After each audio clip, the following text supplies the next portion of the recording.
জিরানীয় মহকুমায় পার্টির কাজের সাথে যারা যুক্ত সংগঠক নেতৃস্থানীয় তারা যেমন আছেন, সিআইটিউ যারা করে রানীরবাজার, জিরানিয়া এবং আগরতলা শহরে,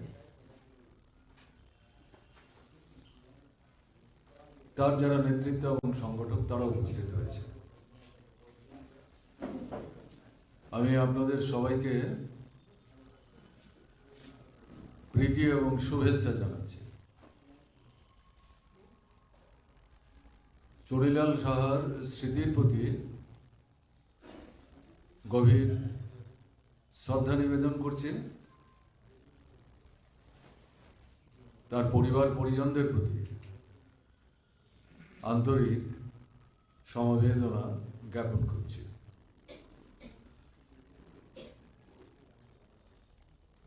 চুনিলাল সাহার সাথে ব্যক্তিগতভাবে আমার পরিচিতি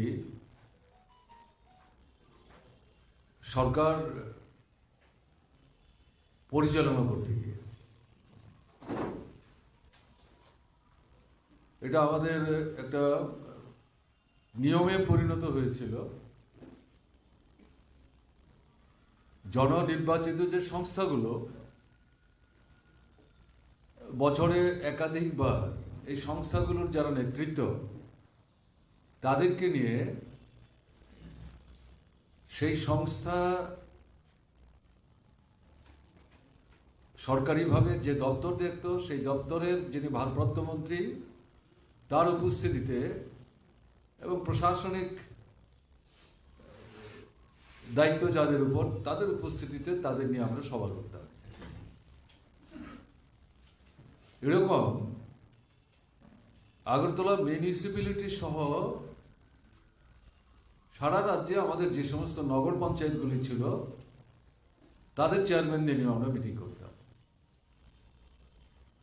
এরকম সভাতেই চুনিলাল সাহার সাথে আমার প্রথম পরিচয়।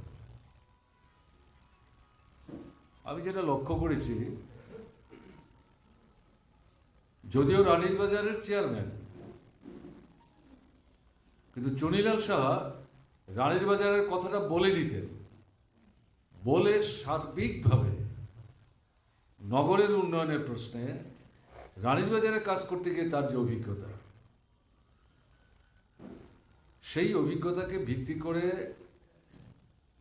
নগরের উন্নয়নের প্রশ্নে বামফ্রন্ট সরকারের চিন্তা ভাবনার মধ্যে যেখানে তার মনে হয়েছে অসম্পূর্ণতা আছে,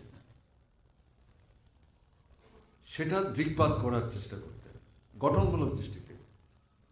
এটা কি করা যায় না? এটা আমরা করতে পারছি না কেন? এটা দেখা উচিত। এটা যে একটা সভাতেই বলতেন ঘটনা তা না, বলার পর পার্সু করতে, অর্থাৎ তার রানীরবাজারের কাজের মধ্য দিয়ে বলে যে গেল সরকারের পক্ষ থেকে যেগুলি প্রতিশ্রুতি দেওয়া হলো সেগুলি রূপায়িত হলে তো খুশি, উদ্যোগ আছে, কিন্তু কার্যকরী উদ্যোগ বলতে যা বোঝায় তার মধ্যে কিছু ঘাটতি আছে।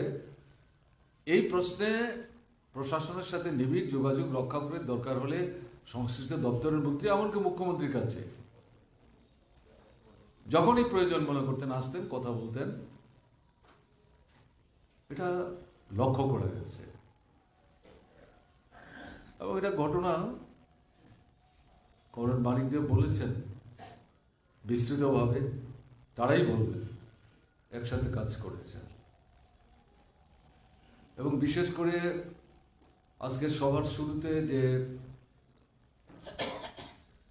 তার স্মরণে যে সুপ্রস্তাবটি তৈরি হয়েছে, এটা পূর্ণাঙ্গ সুপ্রস্তাব আমি বলব।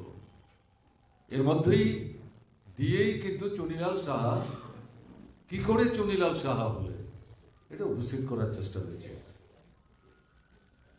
যিনি লিখে থাকুন বা যারাই আলোচনা করে লিখে থাকুন, সুপ্রস্তাব এরকমই হওয়া উচিত, আনুষ্ঠানিক না। আমি শুনছিলাম অনেক কিছু আমার জানা ছিল না, এবং তারপর তো কমরেড মানিক বললেন। আমাদের জিরানায় মহকুমার এখন যিনি নূতন সম্পাদক বাবুল, সংক্ষিপ্ত কিন্তু তার কাছ থেকেও জানার সুযোগ হয়েছে। আপনাদের অনেকের সাথে আমার পক্ষে তাকে জানতে সুবিধা হয়েছে। আমি শুধু একটা দিক থেকে তাকে দেখতে অভ্যস্ত ছিলাম। পার্টির সাথে যুক্ত হয়ে দায়িত্ব নিয়ে কাজ করছেন এবং প্রথম থেকেই বামপন্থীদের সঙ্গে ছিলেন না, কংগ্রেস সমর্থক ছিলেন, এগুলো আমি জানতাম। তারপরে যেভাবে শাস্ত্রে পৃষ্ঠে নিজেকে যুক্ত করে নিলেন এবং চুনিলাল সাহা সহ যে অংশের মানুষ, যেটা কমরেড মানিক দে উল্লেখ করার চেষ্টা করলেন, প্রায় শতাধিক, এবং তাদের মধ্যে অন্যতম গুরুত্বপূর্ণ ভূমিকা চুনিলাল সাহা পালন করেছেন, যার প্রতিফলন তার নগরের কাজের মধ্যে দিয়ে ঘটেছে। স্বাভাবিকভাবেই প্রতিক্রিয়ার একটা এক সময়ের দুর্ভেদ্য দুর্গ ছিল। সাময়িক সময়ের জন্য ত্রিপুরা রাজ্য ছাত্র ফেডারেশন, তখন ভারতের ছাত্র ফেডারেশন ছিল না, এই স্কুলে তৈরি হলো এবং তার পেছনে মূল ভূমিকা ছিল পরোক্ষভাবে স্কুলের প্রধান শিক্ষক অনন্তকৃষ্ণ ধর, প্রগতিশীল মানুষ, ছাত্র জীবন থেকে বামপন্থী আন্দোলন, কমিউনিস্ট আন্দোলনের সাথে যুক্ত। অপরদিকে অনিল সরকার, খগেন দাস, শ্রীশ ভট্টাচার্য সহ আরও বেশ কিছু বামপন্থী মনোভাবাপন্ন কমিউনিস্ট পার্টির সাথে যুক্ত। সেই শিক্ষকতা কাজ যখন তারা রানীগঞ্জ স্কুলে করেন, তখন ছাত্রদের মধ্যে একটা সংগঠনের ভিত্তি তৈরি হয়। এটাই সহ্য করতে পারছিল না মানিক বলছিলেন, এবং এর মধ্যে দিয়ে এই চুনিলাল সাহাদের নেতৃত্বে এই যে গোষ্ঠীটা আসা, তার যে প্রভাব প্রতিপত্তি প্রশাসনিক সামাজিক জীবনে, উন্নয়নের কাজে, জনগণের মধ্যে তার যে প্রসার ঘটতে শুরু করে, এটা প্রতিক্রিয়ার শক্তির পক্ষে হজম করা কঠিন হয়, যে কারণে কংগ্রেস যুব সমিতির রাজত্বে যেমন সে আক্রান্ত হয়েছে, এই সময়ে আরো অনেক বেশি আক্রমণ তার উপর সংগঠিত হয়েছে। এগুলো আপনারা শুনেছেন। আমার নিজের যেটা মনে হয়েছে, যদিও শেষের দিকটায় তার পক্ষে সক্রিয়ভাবে কাজে অংশগ্রহণ করা শারীরিক কারণে সম্ভব ছিল না। আপনারা শুনছিলেন, তার ছেলে বলছিল, ডাক্তারবাবুরা বলেছেন সে যাতে নিজে জোরে কথা না বলে, তার সামনেও যাতে কেউ এই শব্দরদ্ধ করে কথাবার্তা, অর্থাৎ উত্তেজনা সৃষ্টি হতে পারে এরকম আলাপ আলোচনা যাতে তার সামনে না করে।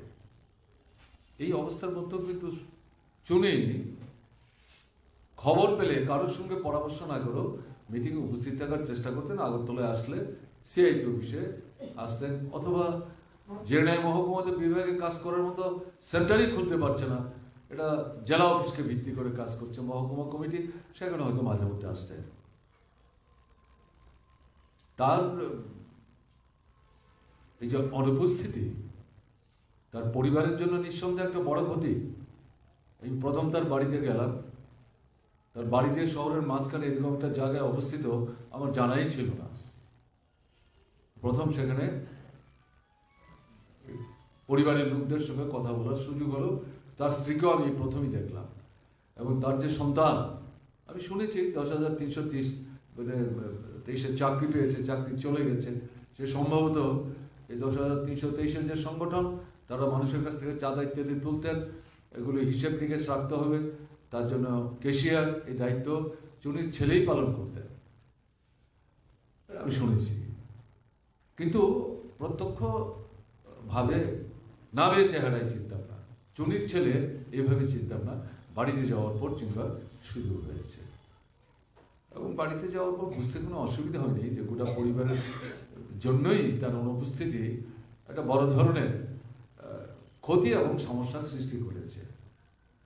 কিন্তু পার্টির জন্য যদিও সক্রিয় ভূমিকা নিতে পারছিলেন না, রানীর বাজারে তো সক্রিয় কাজ করাই যাচ্ছে না, তারপরেও ওখান থেকে বাইরে এসে সভা সমিতি করে এখানকার মিছিল মিটিংয়ে যতটা সম্ভব ভূমিকা নেওয়ার চেষ্টা করেন।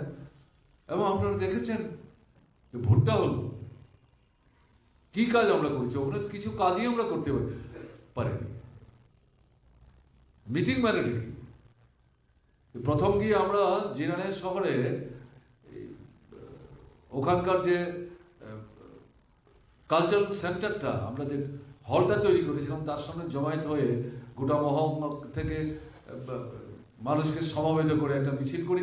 এটাই ছিল এই 23-এর নির্বাচনের আগে 5 বছরের ব্যবধানে প্রথম জিরানের শহরে কোনো একটা লাল ঝান্ডা কাঁধে নিয়ে সভা মিছিল। সভা মানে তো মিছিল শেষ করে 15-20 মিনিটের মিটিং। তারপরে যে ভোট, আমাদের নতুন প্রার্থী সেখানে আমরা দাঁড় করেন। মালিকদের শারীরিকভাবে যে অবস্থায় ছিলেন সেখানে প্রতিদ্বন্দ্বিতা করার মতো অবস্থা ছিল না। সে পার্টিকে বারবার বলছিল যে এই শরীর নিয়ে আমি কি করে সেখানে প্রতিদ্বন্দ্বিতায় অবতীর্ণ হব, আমি প্রার্থী, আমাকে তো যেতে হবে মানুষের কাছে, এটা তো ভোট। কাজে প্রার্থীকে মানুষ দেখতে চাইবে, যেতে হবে, কথা বলতে হবে। শারীরিক দিক থেকে ভয়ের কোনো ব্যাপার না, শারীরিক দিক থেকে তো আমি এই অবস্থানে নেই এবং আমি দাঁড়ালাম, পার্টি আমাকে দাঁড় করালো, আমি যেতে পারলাম না, এটা তো বিরূপ প্রতিক্রিয়া হবে। এই পরিস্থিতিতে নাম ঘোষণার পরও শেষ সময় কিন্তু তাকে আমাদের পাল্টাতে হয়। নতুন প্রার্থী আমরা করি, এই মালিকেই কিন্তু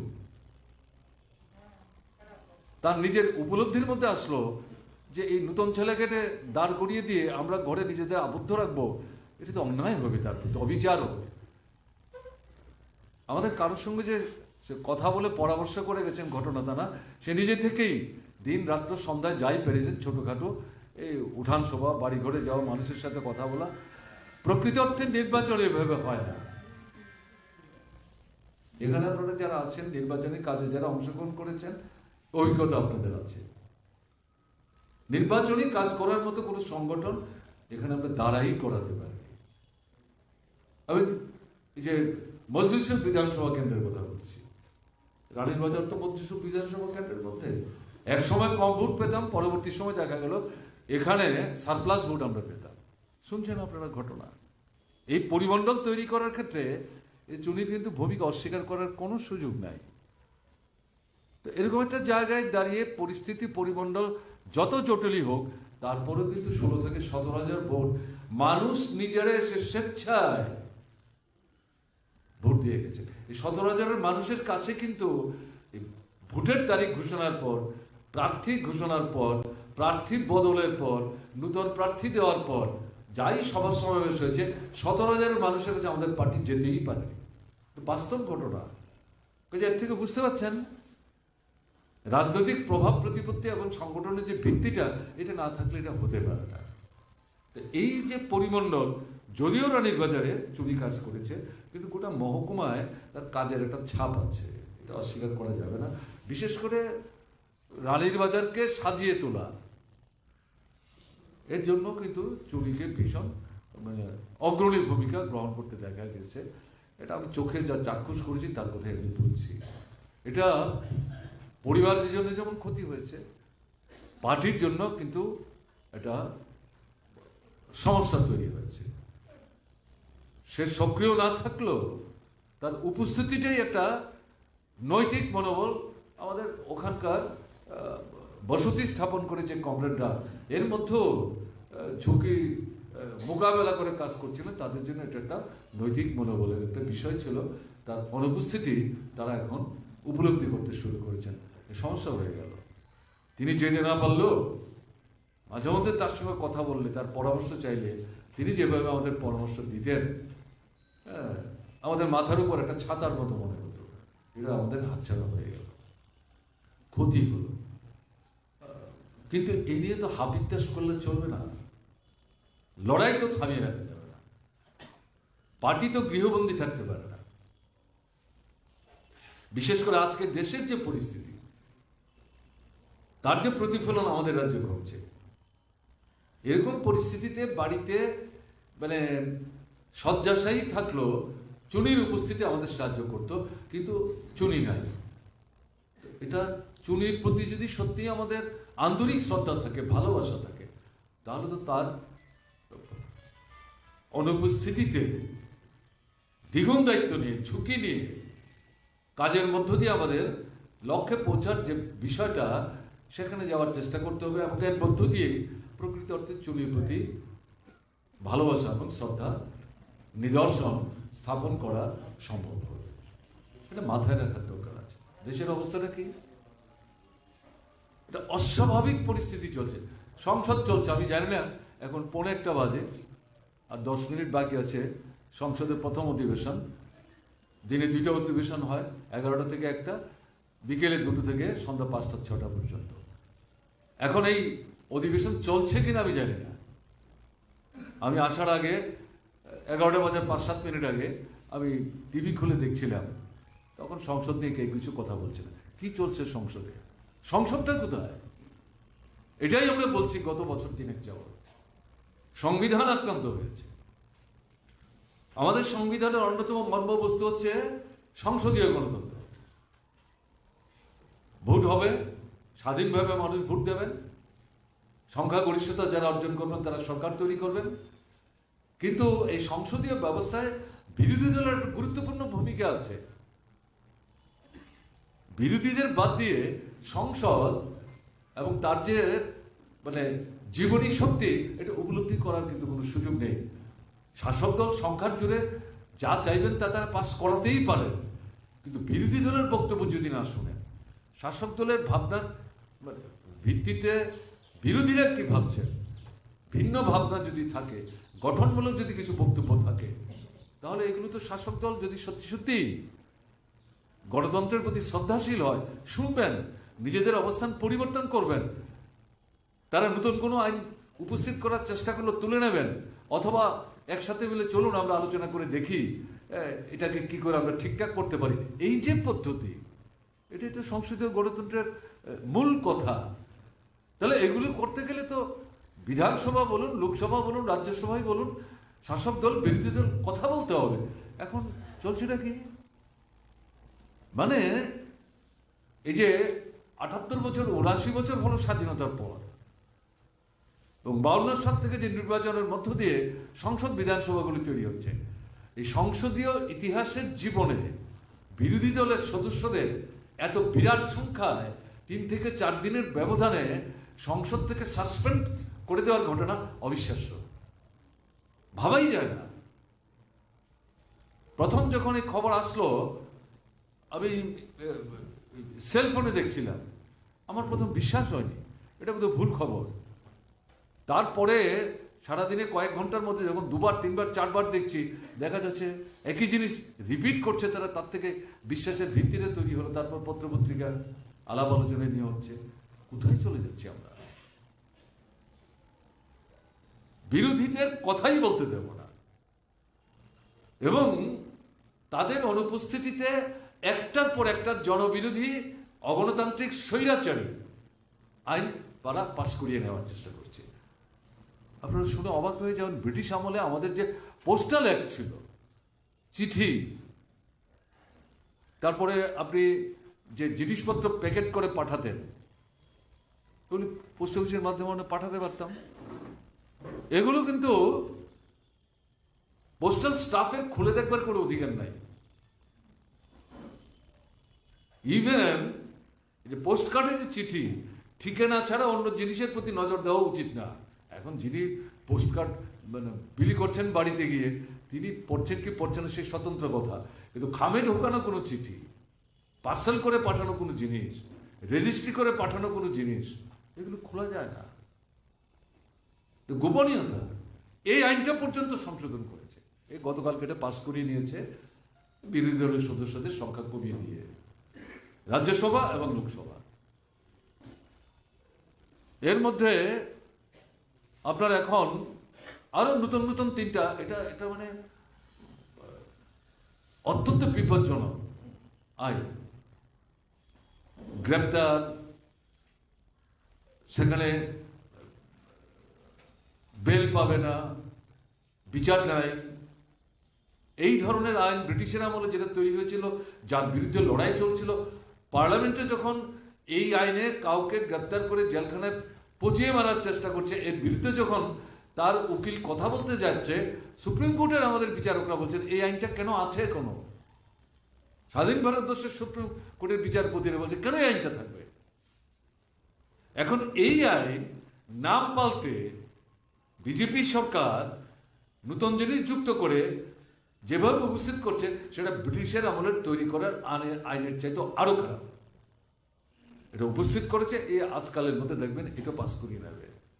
এবং আমরা লক্ষ্য করছি পত্রপত্রিকা বলছে বিরোধীদের কণ্ঠ স্তব্ধ করা, অন্যদিকে তাদের অনুপস্থিতিতে, কারণ তারা থাকলে পরে এই আইন পাস করতে দেবে না, ভোটের জুড়ে হয়তো পারবে না, হই হুল্লোড়ি করে কোনো মতেই এটা পাস করতে দেব না, এরকম পরিমণ্ডল তৈরি করলে পরে পাস করা কঠিন হতো।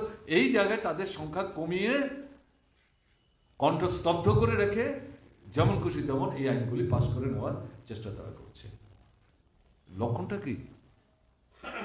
এটা শাসক দলের শক্তি না, গণতন্ত্রের প্রতি শ্রদ্ধা না, অশ্রদ্ধা, ভীতি, নিজেদের শক্তির উপর তারা আস্থা হারিয়ে ফেলছেন, জনগণের উপর বিশ্বাস রাখতে পারছেন না।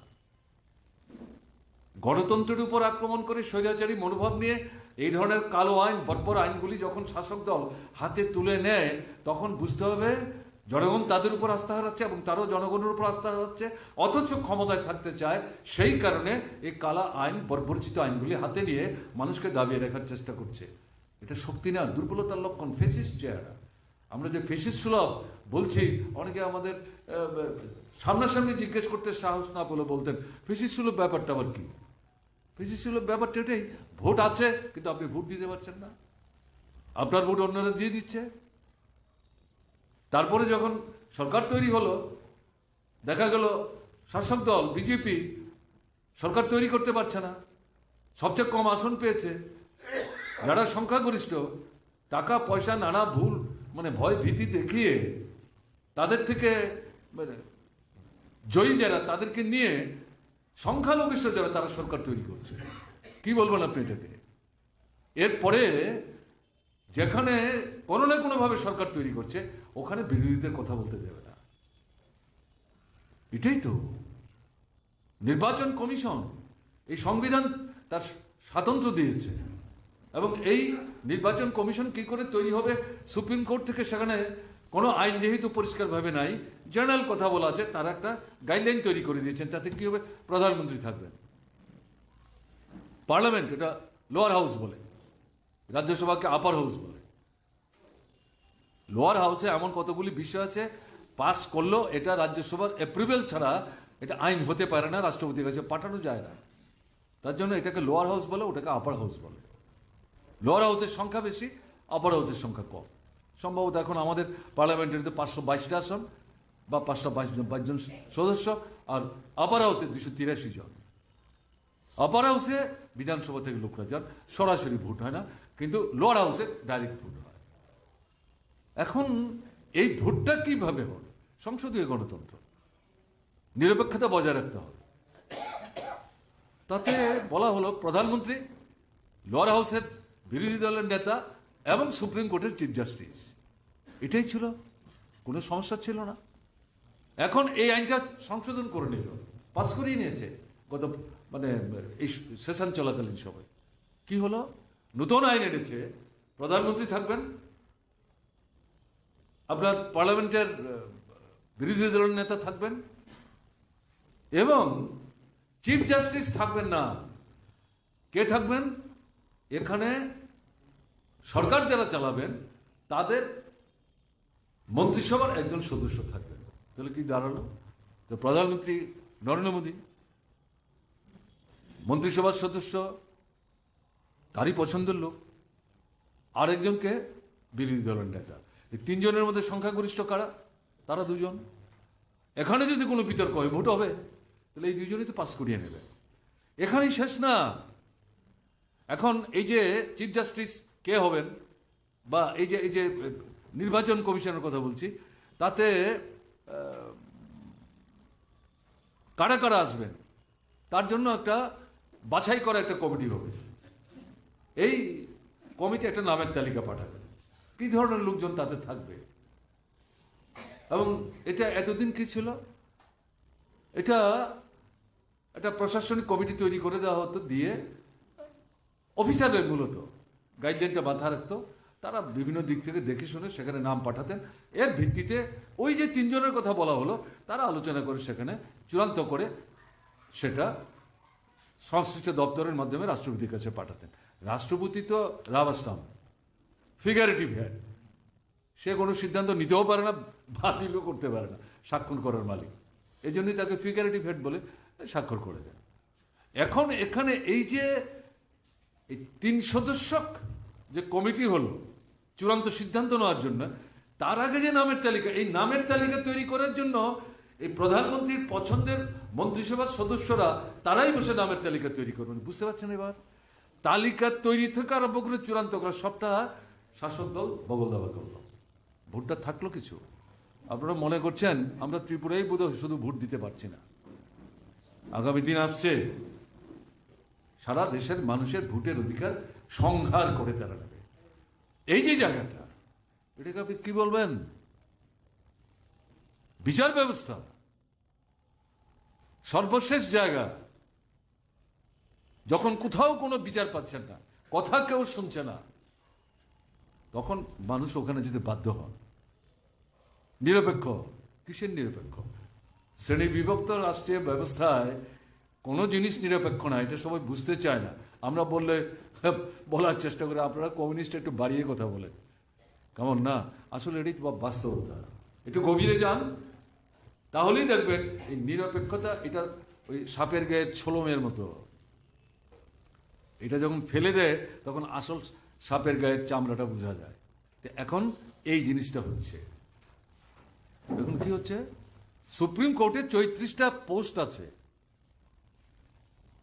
বিচারকের, এগুলো পূরণ করতে চাইছে না।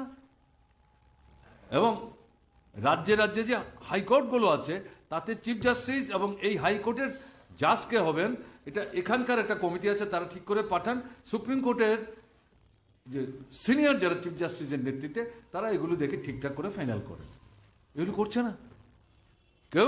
এগুলি নিয়ে এতদিন মাথা ঘামাতো না, বিজেপি সরকার এগুলি নিয়ে মাথা ঘামাতে শুরু করেছে এবং ফাইল মাসের পর মাস, বছরের পর বছর চেপে রাখছে। অর্থাৎ পছন্দের লোকদেরকে বসাতে পারছে না। হচ্ছেটা কি? এটাই তো ফেসিস ছিল।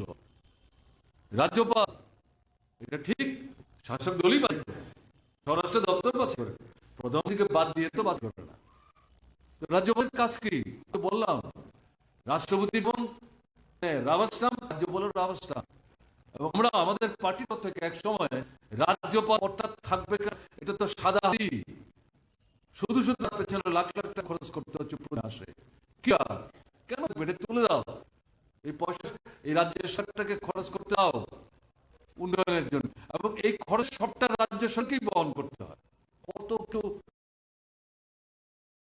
মানে করছে, রাজ্যপাল বেরোলে বলে ফায়ার সার্ভিস থেকে আরম্ভ কি বাকি নেই সব তার ছুটতে শুরু করে, ambulance, fire service, what not, পয়সা বাড়িতে আসতে পারে, খাওয়া পয়সা সরকারের। এগুলো বলছি সঙ্গে। এদের কথা কি? বছরে একটা পূজা করবেন, প্রত্যেক ইংরেজি বছরের প্রথম বিধানসভা অধিবেশন হবে, মন্ত্রিসভা করে দেবেন বলব, সেটা তিনি পাঠ করবেন প্রথম থেকে শেষ পর্যন্ত। ফলে তার কাছে পাঠাবে কেবিনেট, দেখবেন দাড়ি কমায় সেদিক কিছু পরিবর্তন ছাড়া কিছু করার ক্ষমতা নাই। যদি করেন এটা যদি পাঠান, মন্ত্রিসভাই বলে যে না আপনার আমরা একমত না, আমরা যা পাঠিয়েছি এটাই থাকবে, তার কিছু করার নাই, এটাই তাকে দোকান বন্ধ করে পড়া হবে। দিস ইজ সিস্টেম, এটা কিছু নাই। প্রশাসনিক কোনো কাজের হস্তক্ষেপ করার সুযোগ নাই। তিনি বড় জোর মুখ্যমন্ত্রীর সঙ্গে মাঝে মাঝে কথা বলবেন, মুখ্যমন্ত্রীর থেকে সৌজন্য এটা রাজ্যপালের কথা বলুন প্রতি অন্তত একবার বা দুইটা একবার। রাজ্যপাল যদি মনে করেন কোনো বিষয়ে কথা বলেন, খবর দেবেন, উনি আসবেন। বাইরে মন্ত্রিসভা থেকে ফাইল তার কাছে ফর্মালি এগুলো দেওয়া ছাড়া তার কোনো কাজ নাই। যদি বেড়াতে চান, রাজ্য কোনো জায়গায় দর্শনীয় স্থান দেখতে চান, আলাদা কথা। কি হচ্ছে? আরএস এর কট্টরটা তবু তবু হাঁটতে পারে না, সোজাসাই। আমার ত্রিপুরা কি ছিল কিছুদিন আগে রাজ্যপাল, কেউ দেখা করতে পেরেছে? আমি আমার কথা বলছি, বিরোধী দলের নেতা 20 বছর লাগাতার যে রাজ্যের মুখ্যমন্ত্রী, আমি ব্যক্তি বলে বলছি না, মানিকার বলে বলছি না, আরে যেই বাড়িতে আমি আছেন এটাই সরকারি তৈরি দিয়ে তার সাথে দেখা করতে আসতো না, শূন্য বোধ নেই, বিছানা থেকে উঠতে পারছে না, কানে শোনা। এবং তার সঙ্গে যে ভদ্রলোক তাকে সাহায্য করতে, সে হচ্ছে আরেকজন। তার চাকরি যায় না, আজীবন চাকরি করে ওখানে সে আছে। এবার আমি নাইবা বললাম কেমন না স্যার, তিনি দিতে পারেন না, চোখ দিতে পারেন না, কানে শোনেন না। আমি খাওয়া করে কি করে, ওষুধ কি করে খায়? আপনারা যে ওষুধ খাওয়াচ্ছেন আমরা খাওয়াচ্ছি, আপনারা মানে রাতের ওষুধ দুপুরবেলা দেন না, এটা তিনি কি করে বুঝবেন? আর কিছু কথা বলবেন, বিরোধীদের সঙ্গে কথা বলবেন, শাসক দলের লোকদের সঙ্গে কথা বলবেন, দর করবেন। এদেরকে রেখেছেন ডক্টর আশিস। এখন বিরোধী রাজ্যগুলোতে পলিটিক্যালি যেখানে ফেস করতে পারছে না, আশিস পন্থীদের রাজ্যপাল বানিয়ে রাজ্যপাল মুখ্যমন্ত্রীর মাথা উপর দিয়ে ছোটাবার চেষ্টা করছে। মামলা হচ্ছে, সরকার মামলা করেছে, তামিলনাড়ু সরকার মামলা করেছে, কেরালা সরকার মামলা করেছে, এরকম 3-4টা রাজ্য মামলা হচ্ছে। কি কাণ্ড! বিধানসভা পাস করিয়েছি বিল, স্বার্থবাহী, আমাদের হাতে না আসলে কার্যকরী করতে পারছি না। আমরা বহু কষ্ট করে গবেষণার ব্যবস্থা করি, রাজ্যপাল তারপর বসে আছেন, কতদিন রাজ্যপাল বসে থাকেন? রাজ্যপাল যদি কোনো বক্তব্য তিনি পাঠাবেন, আপনারা যে আইনটা করেন এটাতে এই জায়গাটা চলছে না, মনে হয় যার দরকার আছে সংশোধন করুন, ফির আমাদের কাছে ফাইল ফেরত পাঠাচ্ছেন না, সাক্ষ্য করছেন না, সে বসে আছে। এটা তার সম্পত্তি নাকি? এই জায়গায় মামলা হচ্ছে। এই মামলা যখন হচ্ছে, রাজ্যপালের রাগ খারাপ হয়েছে। দেখছেন কেরালা রাজ্যপাল কি পাগলামি করে, একেবারে পরিদস্ত পাগলামি। বাধ্য হয়ে আমাদের পলিট ব্যুরোর তরফ থেকে গত পরশু স্টেটমেন্ট বলতে হচ্ছে এই লোকটা রাজ্যপালকার কোনো অধিকারই নাই, যোগ্য অযোগ্য, পড়ছিলাম আজ পড়ছিলাম পরশুদিন সম্ভবত কোথায় বেরিয়েছে, কেউ তার সঙ্গে কথাটা বলো না, হঠাৎ করে গাড়ি নেমে গেল, পুলিশকে বল তোমাদের দরকার নাই, আমি একলা হাঁটতে শুরু করেছি। 45 মিনিট হেঁটেছে, কেউ কাছে আসছে না, কারণ তার বিরুদ্ধে এই যে অপকর্মগুলি করছে, ব্যাপক প্রচার হচ্ছে। এখন মুখ্যমন্ত্রীর নেতৃত্বে কেরালা মন্ত্রিসভা তাদের যে আপনার বিধানসভাগুলো আছে, প্রত্যেক বিধানসভায় যাচ্ছে, যাওয়ার আগে 15 দিন আগে প্রত্যেক বিধানসভাকে একটা বক্স দিয়ে বলেছেন যে মুখ্যমন্ত্রীর নেতৃত্বে মন্ত্রী আসছেন, জনগণের মিলবেন, আপনাদের কি সমস্যা, কি করতে চান এই এলাকাতে, আপনারা কাগজ দিয়ে দিন। মন্ত্রীরা ওখানে যাওয়ার পরে আগে কাগজগুলি পড়ে তাকে তৈরি করে তারপর মানুষ এক জায়গায় মিলে সেখানে তাদের থেকে শোনেন আপনারা যা বলেছেন এগুলো পরীক্ষা করে দেখেছি, এটা আমরা করবো, এটা আমাদের একটু অসুবিধা আছে, এটাতে সময় লাগবে, এটা সরকারের ব্যাপার। এই স্পষ্টীকরণ এই কাজ যখন ব্যাপক সারা লাখে মানুষ মানে কেরালা এক প্রান্ত থেকে আর একটু বেরিয়ে আসছেন এবং মন্ত্রের আহ্বানে সাড়া দিচ্ছেন, আর বিরাট সভা রাজ্যপালের মাথা খারাপ হয়ে যায়।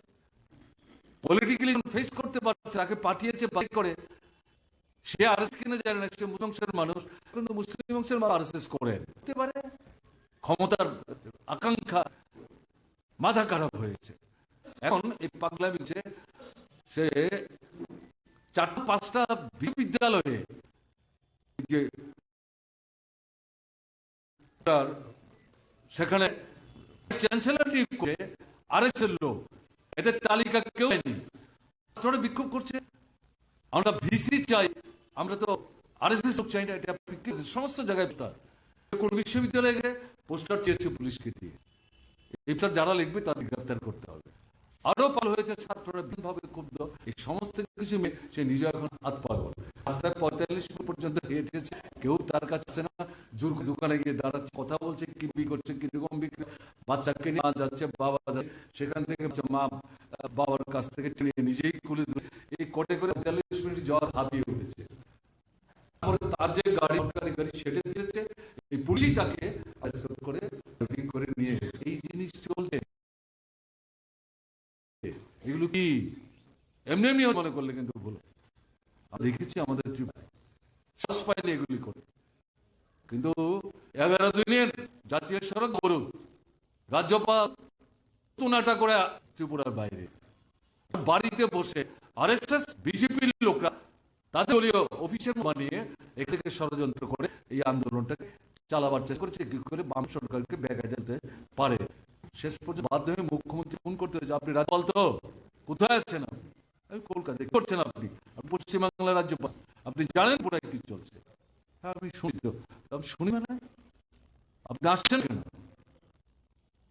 আপনাকে তো আসতে হবে, আজকে সম্মতি আপনাকে এখানে আসতে হবে, আমরা পাবলিকলি বাধ্য হবো আপনার সঙ্গে। এই তো পরিস্থিতি।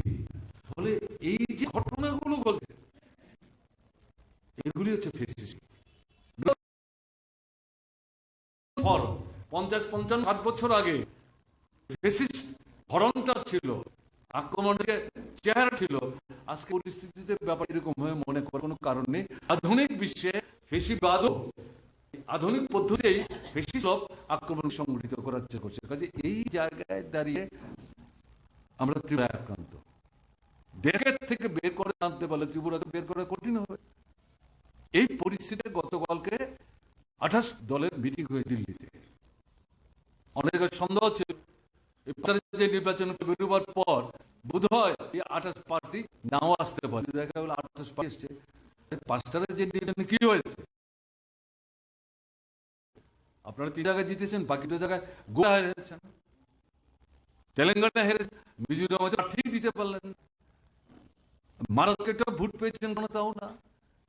যার সঙ্গে লড়াই হচ্ছে সামনাসামনি, ওখানে লড়াই হচ্ছে কংগ্রেস এবং বিজেপি। ফলটা ভালো হতে পারতো কংগ্রেস যদি মানে একা চলার চেষ্টা না করতেন। তাদের ত্রুটি, তাদের ভুল। তারপরেও যেটা দেখেছে 18 যে নির্বাচন হয়েছে যেগুলোতে বিধানসভা, তাতে কংগ্রেস যে ভোট পেয়েছিল, এই সরকার তৈরি করতে না পারলো, তাদের কমেনি। What does it indicate? তাহলে জিতলো কি করে, তাদেরটা বাড়লো কি করে? ওই যে সমঝোতা করলো না, কংগ্রেস বাদ দিয়ে বিজেপি দিয়ে বাকি যে দল, সেই দলগুলো ভাব বিস্তার করতে পারলো, তাদের ভোটের ভালো বিজেপি। এটা স্থায়ী নাকি? স্থায়ী না। এই আপনার টেলিগ্রাফ পত্রিকার মধ্যে একজন অর্থনীতিক এই ভুলগুলোর অ্যানালিসিস করে একটা প্রবন্ধ লিখেছিলেন। তা তিনি বলেছেন, দেখা গেছে এই বিধানসভা কেন্দ্রগুলোতে যে জেতেন, এর পরে যখন লোকসভা নির্বাচন তারা জিততো, তারা সবাই জিততে পারে না। যারা হারেন দেখা যায় তারাই লোকসভায় জিতেছে। এটা হতে পারে, এটা ঘটনা তথ্যের দিক থেকে সঠিক, মজাদের ভেঙে যাচ্ছে কি হলো 5 জায়গায়, এটা তাদের কাছে অনেকটা মকরধ্বজের বদলে হতে পারে। আমি ব্যাপারটা ওই দেখছেন, কিন্তু ইতিহাস তথ্য দিয়েছে। তাহলে এই জায়গায় দাঁড়িয়ে অনেকে বল শুরু করছেন, কোথায় ইন্ডিয়া না, এই তো এই যে নির্বাচন ইন্ডিয়া থেকে না। আর কংগ্রেসের হয়েছে এখানে ইন্ডিয়ার তো কোনো অস্তিত্ব, ঠিকই তো এখানে ওদের সঙ্গে গেলাম, এটা কিছু না, আত্মম্ভরী একটা অবদান। এটা অনেকের মধ্যে প্রশ্ন তুলেছিল। কালকে তো দেখা গেল 5টা পার্টি গেছে একমত, সব বুঝতে পেরেছে দেশের অস্তিত্ব যদি রক্ষা করা না যায়, গণতন্ত্র যদি রক্ষা করা না যায়, সংবিধান যদি রক্ষা করা না যায়, তারপরে দলটা কি রক্ষা করবে? এটা তো কমিউনিস্ট না, আজীবন আইনি থেকে কাজ করবে, লাল ঝান্ডা লুকিয়ে বুকের মধ্যে মানুষের জন্য। পরাধীন ভারতবর্ষ, স্বাধীন ভারতবর্ষে যে কংগ্রেসকে নেতৃত্ব মেনে স্বাধীনতা সংগ্রাম করলো, সেই কংগ্রেস সরকারে বসে 48 সালে এই কমিউনিস্টকে আবার সেখানে নিষিদ্ধ করে দিল। ব্রিটিশের আমলে দেশের স্বতন্ত্রতা কংগ্রেস করলো, বসেই তো করলো 48 সরকারের পর 48 সেখানে তাকে নিযুক্ত করলো। অভিজ্ঞতা নিয়েই তো কমিউনিস্ট পার্টি কাজ করছে। অন্যদের ক্ষেত্রে তারাও ভয় পাচ্ছে, এদেরকে পাঠাতে হবে। তাহলে স্লোগানটা আমরা দিলাম, এখন 28 পার্টি একটাই স্লোগান দিচ্ছে। কালকের মিটিং কি হলো, আমি রাতেও লক্ষ্য করছি, আজকে সকালে দেখলাম পত্রিকায় সবাই একমত, কি করতে হবে, হারাতে হবে। 24-এর নির্বাচন, এই তো এপ্রিল মে মাসে নির্বাচন হবে, 1-2 মাস আগে হলেও হতে পারে, এটা বিজেপি করবে। তার কথা ছাড়া তো ইলেকশন কমিশন করবে না, তো মানে মেরুদই নাই, বদল দেওয়া হয়ে গেছে। আমি তো বললাম একটু। তাহলে এই জায়গায় তারা কি বলেছে, আসন তো 4 রাজ্য হবে। এই স্লোগানটা কার? মার্ক্সবাদী কমিউনিস্ট পার্টি, বামদের। দিল্লি বসে 550 আসন ওখানে বসে ঠিক করবো, পেন্সিল দিয়ে দিয়ে এটা আপনার, এটা আমার, এটা তার, হয় না। এক এক রাজ্যের এক এক পরিস্থিতি, রাজ্যের উপর ছেড়ে দিন। বড়াধারী দলগুলো বসবেন, আলোচনা করবেন। বিজেপিকে হারাতে বিরুদ্ধে যারা আছে বেশিরভাগ এখানে আনতে হবে। সব টানতে পারবে কিনা জানি না, টানানোটা নিশ্চিত করার জন্য বেশিরভাগটা হবে। আলটিমেট কালকে ডিক্লেয়ার করবে, yes this is the method, this should be the procedure decide. তার কি জনগণের যে মূল সমস্যা, জিনিসের দাম বাড়ছে, মুদ্রাস্ফীতি হচ্ছে, ক্রয় ক্ষমতা নিচের দিকে যাচ্ছে, চাহিদা কমছে, উৎপাদন কমছে, কারখানা বন্ধ হচ্ছে, লকআউট হচ্ছে, লে হচ্ছে, বেকারি বাড়ছে, রেকর্ড 50 বছরে তছনছ করে দিয়েছে। এরকম জায়গায় এই বিষয় নিয়ে যদি আমরা কিছু খানা বলি, আরে ভোট চাই, মানুষ বলে আমাদের জন্য আপনারা কি করছেন, কেন আমার ভোট দেবে, এগুলো তো যেতে হবে, গল্পটাকে আমাদের কথা বলতে হবে। সঙ্গে এই যে সংবিধান থেকে আরো করে গণতন্ত্রের বিরুদ্ধে যে স্বৈরাচারী আক্রমণ, একদলীয় শাসন কায়েম করা, ফ্যাসিস্ট প্রচেষ্টা, এর বিরুদ্ধে বলতে দুটো মিলে চলুন না মাঠে যাই। কালকে রাজি হচ্ছে কে বল প্রথম থেকে, এটা মার্ক্সবাদী কমিউনিস্ট পার্টি, বামপন্থীদের না। দেখা চিন্তা করি, আর কবে চিন্তা করি, আর তো 2 মাস ভোট, চিন্তা করতে থাকো, আপনারা চিন্তা করুন, আমরা আমাদের লাইনে আমরা যাবো, তখন আমরা সবাই একসাথে যাবো। 8টা-10টা মিটিংকে ভারতবর্ষের বিভিন্ন জায়গায় হবে, সিদ্ধান্ত হয়েছে। প্রশ্নটা কি, আমরা পার্লামেন্টে সব করবো না, রাজ্যের জামা সরকার নাই, মানুষের জন্য তো আমরা ভাবি, আমরা তো শুধু আমাদের দলের জন্য না, দেশের জন্য, মানুষের জন্য। এই ভাব রেখেই তো এই গঠন কথাগুলো 28 পার্টিতে গ্রহণ করেছে। এর মধ্যে হঠাৎ করে দেখা গেল ভদ্রমহিলা পশ্চিমবঙ্গ, তিনি গিয়ে প্রধান কে হবে নাম ঘোষণা করে দিলেন। আরে অদ্ভুত, আগের দিন দিল্লিছেন, তার নাম তাদের, এগুলি হচ্ছে পরিকল্পিত কিছু নাকি ভারতবর্ষ মানুষ। এখানে পত্রিকায় আপনার প্রেস ব্রিফে বলছেন তাকে প্রধানমন্ত্রী করতে, এত অভিজ্ঞতা কার আছে? তিনি 3বার মুখ্যমন্ত্রী, এরা 3বার কেন্দ্রের মন্ত্রী, ঠিকই তিনি হোয়াট নট, তিনি কখনো বিজেপি, কখনো আরএসএস, কখনো কংগ্রেস, কখনো তৃণমূল, এরপরে কি হবে নিয়ে যাবে, ঠিকই তো আছে, তাকেই প্রধানমন্ত্রী করতে হবে, কিছু বলছেন না। এখন তাকে যখন দিল্লি এয়ারপোর্টে নামলেন, অথবা কোন এয়ারপোর্টে যখন প্লেনতে যান, তখন জিজ্ঞেস আপনার নাম বলছে যে না না এগুলি ভুল করে আমরা ঠিক করবো, কারণ আগেই সিদ্ধান্ত আছে। ফেস তখন ফেস 28 পার্টি, সঙ্গে আরো নতুন কি আসলে তা যুক্ত হবো, সবার ফেসে আমাদের ফেস। হঠাৎ করে দেখা গেল আগের দিন বললেন এগুলি বের করে ঠিক হবে, মিটিং যখন মাঝে একটার পর একটা ভালো সিদ্ধান্ত নিচ্ছে, এগিয়ে যাবে, পজিটিভ মুভ হবে, 31 ডিসেম্বরের মধ্যে বলে সিদ্ধান্ত নেই, আপনারা সবার রাজ্যে রাজ্যে বসুন, আলোচনা করুন, কোন আসনে লড়বেন না লড়বেন, যদি কোথাও কোনো সমস্যা হয় সেগুলো আমাদের কাছে আনবেন, আমরা সবাই মিলে নেতৃত্ব আলোচনা করে সুযোগ করার চেষ্টা করবো। একটার পর একটা প্রসিড করেছে, হঠাৎ করলেন আমাদের প্রস্তাব আছে। প্রথম মানে এটা যখন মানে ইয়েতে ফেসবুকে দেখছি ব্যাপারটা, এবং তার সঙ্গে কাকে জড়ো করলেন, মুখ্যমন্ত্রীকে, তার সঙ্গে তার খাতির আছে আমি জানি। এখন প্রস্তাব করেছেন যে কংগ্রেসের যিনি এখন সভাপতি, তিনি তো মানে পেশাদার অংশের মানুষ, তাদের প্রতিনিধিত্ব করেন, তাকে প্রধানমন্ত্রীর মুখী ঘোষণা, এই ভদ্র পারলে তখন মাইক হাতে নিয়ে দাঁড়িয়ে বলছেন জিতু, তারপর প্রধানমন্ত্রীর কথা ভাব, ভোটটাকে করুন না, কে বলেছে নাকি সমস্ত কথা বলে। এবং বাইরে আমি দেখলাম সবার ধারণা হচ্ছে এটা সবাই সমর্থন করেছে, সবাই বিরোধিতা করেছে, বলে এটা কি আলোচনা হচ্ছে, এটা তাহলে ভীষণ তো আগেই হয়ে গেছে, ইলেকশন ফার্স্ট মানে majority sit together wheel with prime minister. এখন এগুলো তো মরছে ভেতর থেকে সুতা কাটার চেষ্টা, ষড়যন্ত্র, কেউ কেউ তো শুরু করেছেন, স্বীকার করা যাবে না, এই অনেক কিছু ঘটবে, কিন্তু মূল কথা কি মানুষ চাইছে না বিজেপি আর এস বিশ্বহিন্দু পরিষদ বলে। এবং পরিস্থিতি কিন্তু এই যে এর বিরুদ্ধে ঐক্য, এই ঐক্য গড়ে তোলার প্রবণতা একে সংহত করতে আমাদের রাজ্য, এবং এই যে কাজটা, এই কাজের মধ্যে আমরা চুনির প্রতি শ্রদ্ধা রাখতে পারবো। আমাদের যখন কি হচ্ছে আগামী 25 মিছিল হবে, কিসের মিছিল? আরএসএস এর নির্দেশে বিশ্ব পরিষদের সাথে মানে যোগাযোগ রেখে সম্ভবত কি হচ্ছে, তারা প্রচারিক মিছিল করবে না, কি ট্রাইবেল যারা ধর্মান্তরিত হয়ে খ্রিস্টান হয়েছে তাদেরকে আর ট্রাইবেল যাবে না, তারা কোন রিজার্ভেশনের সুযোগ হবে না। সংবিধানে তো এরকম, সংবিধান ধর্মের ভিত্তি রিজার্ভেশন হয় না? এটা তার সামাজিক অবস্থা, অর্থনৈতিক অবস্থা, এই ভিত্তিতে করেছে। সেটা মিনস হোয়াট? এটা একটা তালিকার মধ্যে এই কমিউনিটিগুলিকে অন্তর্ভুক্ত করা হয়েছে। এখানে কে কোন ধর্ম করে শুধু ছিল না। হঠাৎ করে এই প্রশ্নটা আসছে। ভারতের বাছাই করা কতগুলো জায়গা ট্রাইবেল অধ্যুত, ট্রাইবেল নন ট্রাইব মিশ্রিত গণতান্ত্রিক শক্তিকে বিকশিত করার চেষ্টা করছে। সেই জায়গায় এই স্লোগানগুলি নিয়ে বিভাজন তৈরি করার চেষ্টা করছে। 25 তারিখ কি? জিসাস খ্রিস্টের জন্মদিন, আন্তর্জাতিক উৎসব।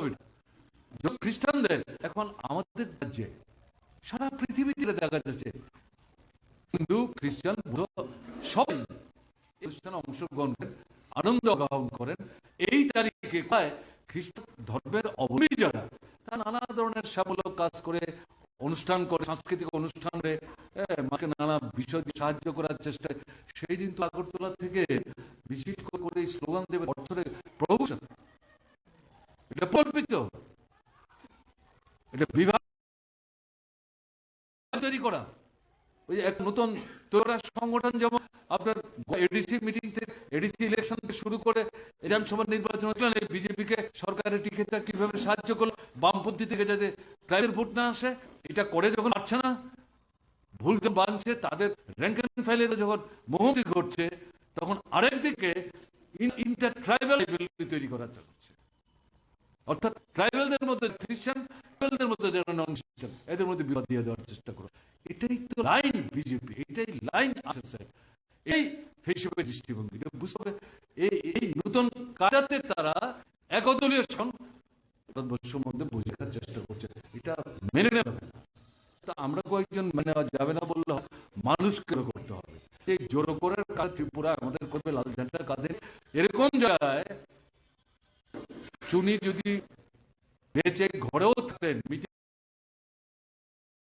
না যেতেন, এই প্রশ্নে আমরা এখানে কি করতে চাই, আপনারা কি পরামর্শ, এই পরামর্শটা সহায়ক হবে, তাকে দিয়েছি। এখন চুল ছিললে চলবে, লোকের জন্য বুক ভাষা চলবে না।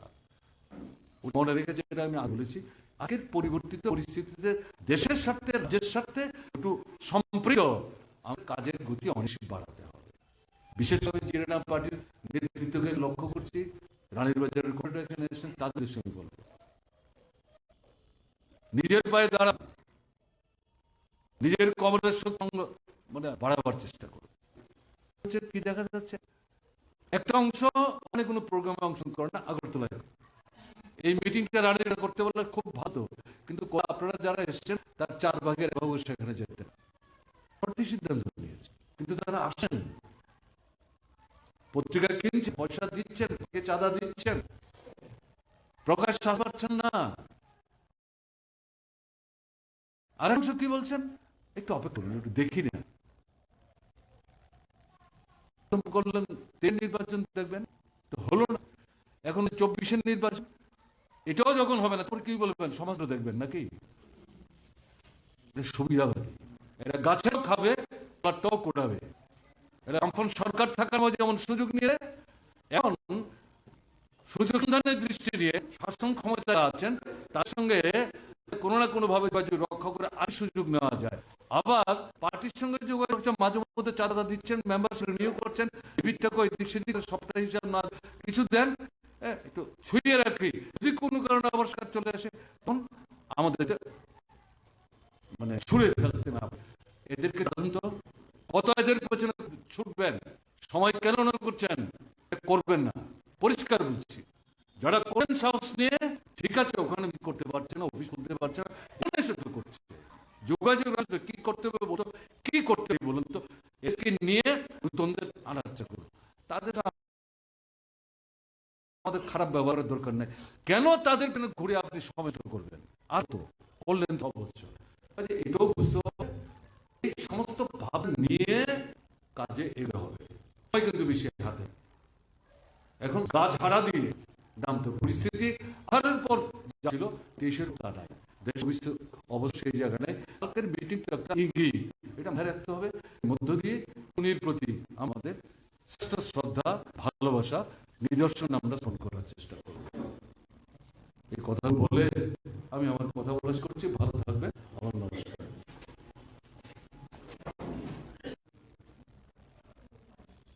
প্রয়াত চুনিলাল সাহার পুত্র